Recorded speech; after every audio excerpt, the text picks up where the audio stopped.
नमस्कार माऊली. आयुष्यामध्ये स्थैर्य यायला लागलं की मग आपलं जीवन सुकर झालं असं आपल्याला वाटतं. आपल्याला सगळं काही मिळालं, पण यामुळे आपल्याला एक जाणवत नाही की आपल्याला जर खरंच आपली प्रगती करायची असेल तर जीवन अस्थिर राहणं फार आवश्यक आहे. याचा अर्थ मनशांती नसावी असा नाही, पण एक निरीक्षण असं आहे की जितकी तीक्ष्ण परिस्थिती तुमची परीक्षा बघत असते तितके तुम्ही अधिक घडत जाता. नवनवीन संकटांना सामोरं जाण्याची शक्ती तुमच्यामध्ये येते. तुमच्या व्यक्तिमत्वाला पैलू पडत राहतात. आणि माऊली, हे तंतोतंत खरं आहे की नवीन आव्हानं, नवीन संकट आपल्याला नेहमीच चांगल्या अर्थाने घडवीत असतात, प्रगल्भ करीत असतात.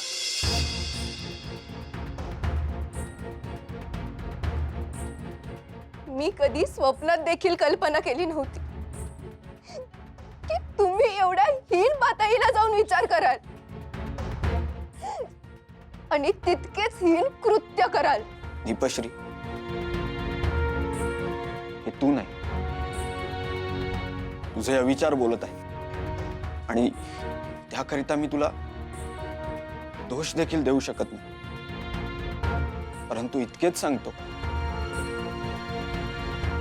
जे काही घडते आहे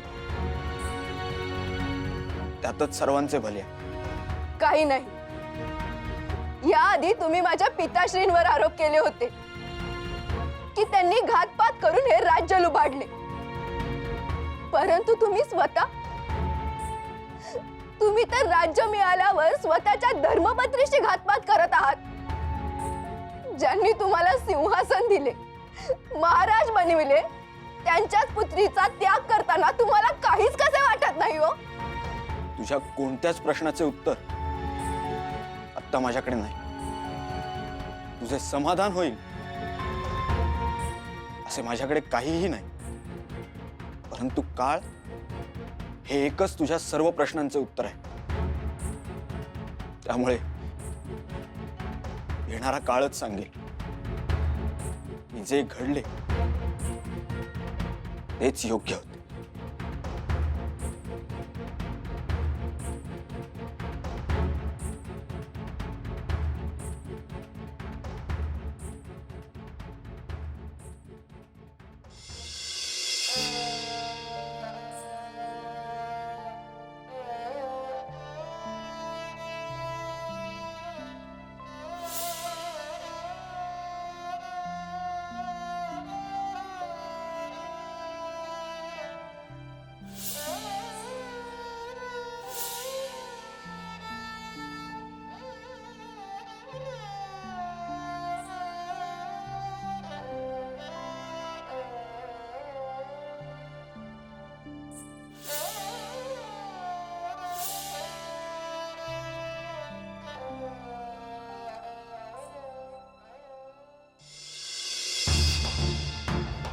दीपश्री, ही कुठली वर्तणूक? हा भगवंताचा अपमान आहे आणि माझा देखील अवमान झाला आहे. मी तुला पुरेपूर कल्पना दिली होती की प्रसाद म्हणून नैवेद्यास काय अपेक्षित आहे. तरीही तू सुवर्ण मुद्रा का पाठवल्यास? मी तुझा त्याग करण्याचा निर्णय घेतला.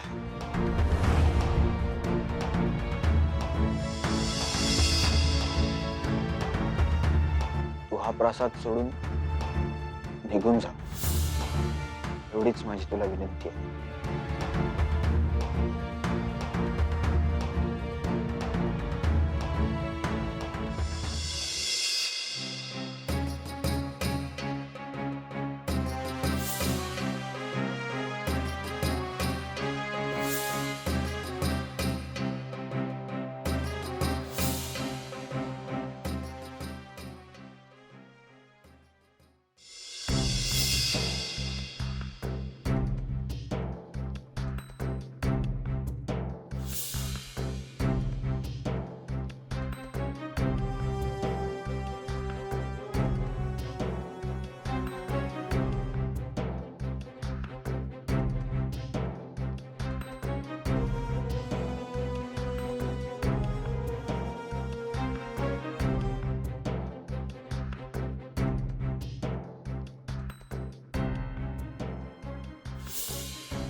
बाई ग बाई,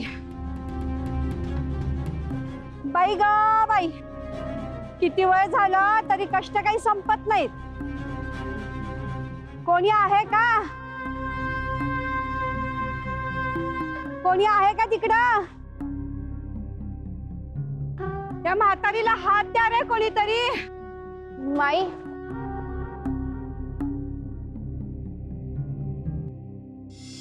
आणा ती घागर इकडे, मी वाहून नेते. उगाच या वयात एवढे कष्ट नको तुम्हाला. असू दे, राहू दे. माझं उचव मलाच उचलावं लागणार आहे. परंतु एका वृद्ध महिलेची मदत करणे हे देखील माझे कर्तव्यच आहे ना. तेवढेच पुण्य पडेल माझ्या पदरात. देव तुझं भलं करो. कोण म्हणायचीस तू? तुला इथं कधी बघितलं नाही. इथली नाहीस तू. आता काय सांग, कसली ओळख देऊ तुम्हाला? सध्या तरी मी एक निराधार आहे, इतकंच सांगू शकते. माझं नाव जरी दीपश्री असलं तरी आयुष्यात अंधकार आहे माझ्या. एकेकाळी सुबत्ता अनुभवली आणि आज ना खायला अन्न, न राहायला निवारा. अजून नशिबात काय लिहिलंय कोणास ठाऊक. बरी सापडली ही बया तावडीत. तसेही मी कोणाला तर दाशी म्हणून शोधत होतेच. माझ्याने कुठे काम होते आता. हिला खायला अन्न आणि राहायला जागा देते, म्हणजे ती आनंदी राहील. आणि मोबदला म्हणून हिच्याकडनं हवं ते काम करून घेते, म्हणजे मला देखील विश्रांती भेटेल. माई, अहो काय झालं? तुम्ही एवढ्या शांत का झाला? मला सांगा ना, आपल्याला कुठल्या दिशेने जायचे आहे? चल, दाखवते तुला मी. आपल्याच घरी जायचंय. चल.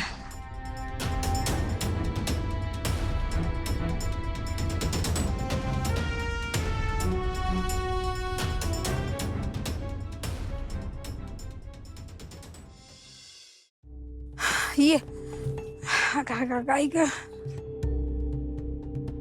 ठेव तिथं. काय ग, बस.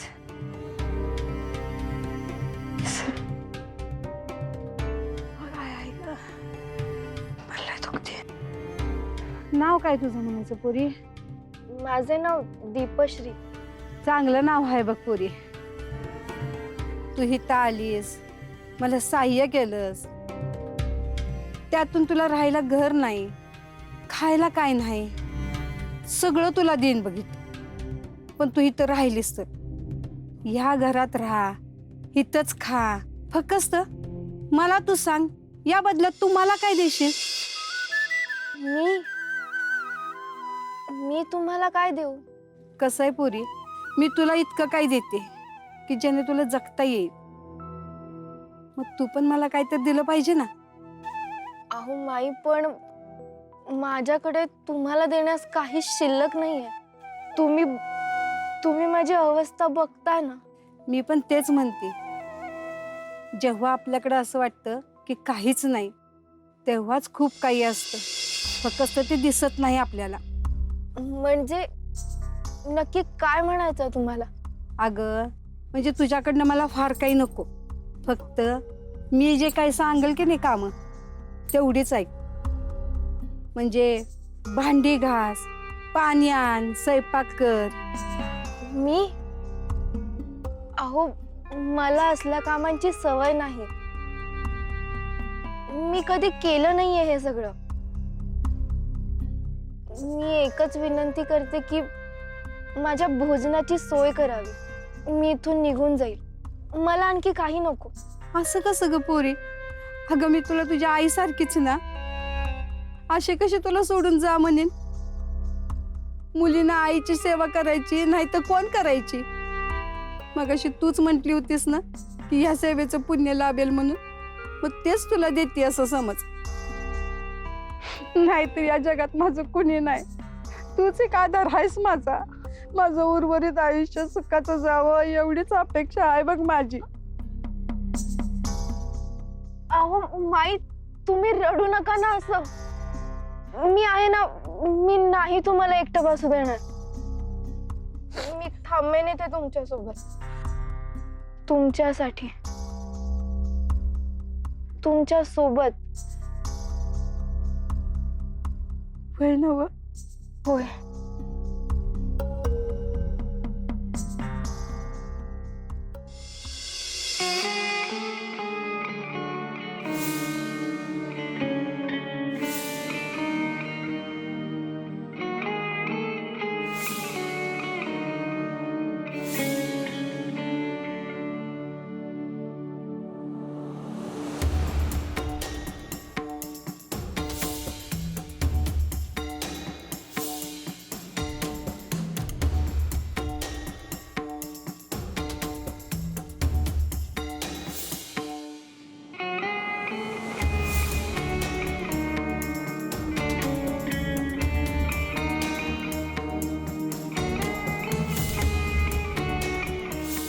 पण मीही तुम्हाला ठणकावून सांगते, मला हे मान्य नाही.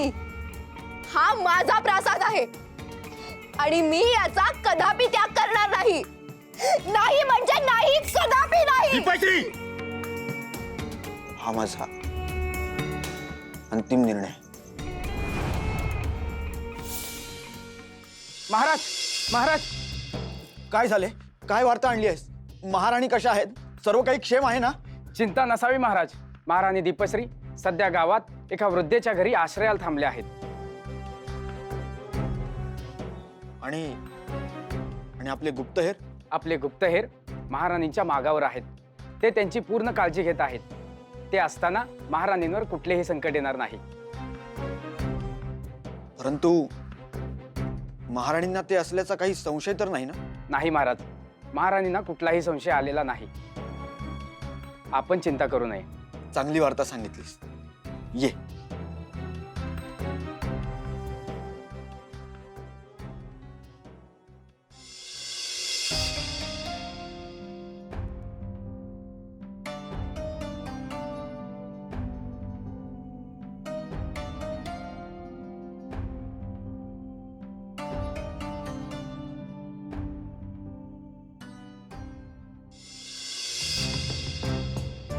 माई,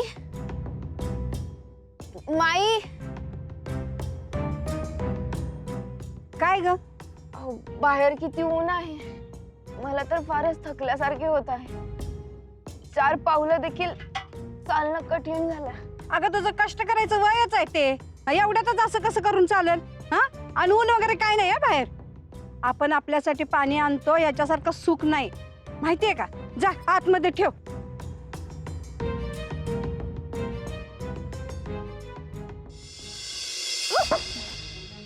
अगं कार्टे, सत्यानाश हो तुझं.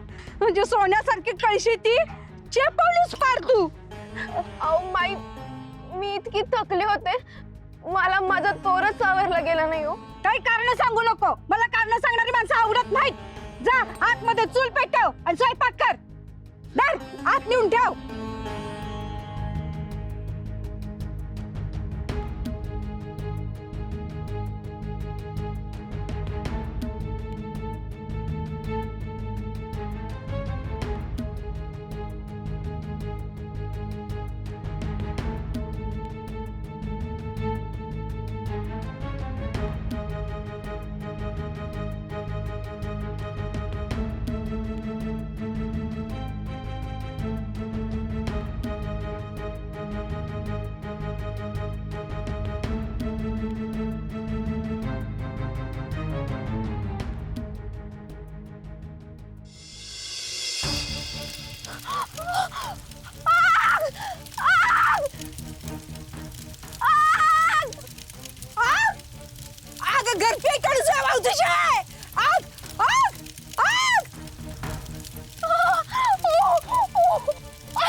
घर पेटलं, माझं घर पेटलं,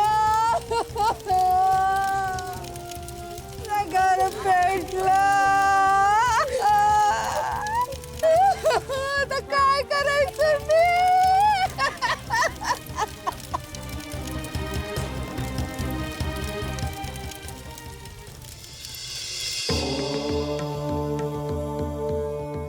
प्रभू, मी तुमच्या आज्ञेनुसार दीपश्रीचा त्याग केला.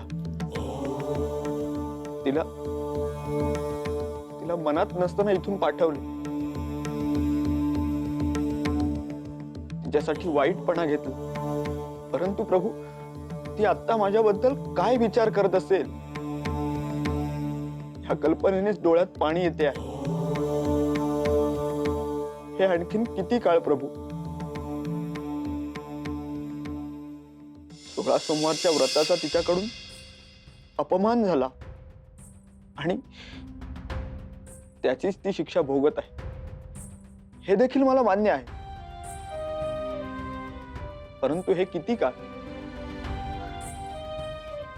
प्रभू, मी तुम्हाला एकच विनंती करतो, तिच्या आयुष्यातील हा काळ त्वरित संपावा.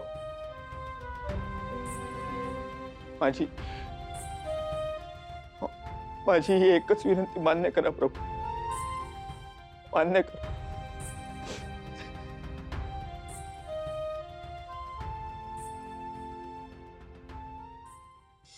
मंडळी, मनुष्याचा जन्म हा कायम सुखाच्या शोधासाठी धावत असतो. कधी ते ऐहिक सुख असतं, कधी धनाचं असतं, तर कधी सत्तेचं सुद्धा असतं. खरं म्हणाल तर ईश्वरानं प्रत्येकाला त्याचं ठराविक सुख मापून दिलेलं असतंच. आता जर त्याच्या पलीकडे जाऊन कोणी अधिक हाव धरून सुख मिळवायचा प्रयत्न केला तर अशी शक्यता असते की आता हाती मिळालंय तेही सुख हिरावून घेतलं जाईल. त्यामुळे लोभ न करता समाधानाने आपण जर कार्य करत राहिलं तर भगवंत आपल्याला निश्चित फळ देतो. म्हणून तर म्हणतात मंडळी, उतू नका, मातू नका, घेतला वसा टाकू नका.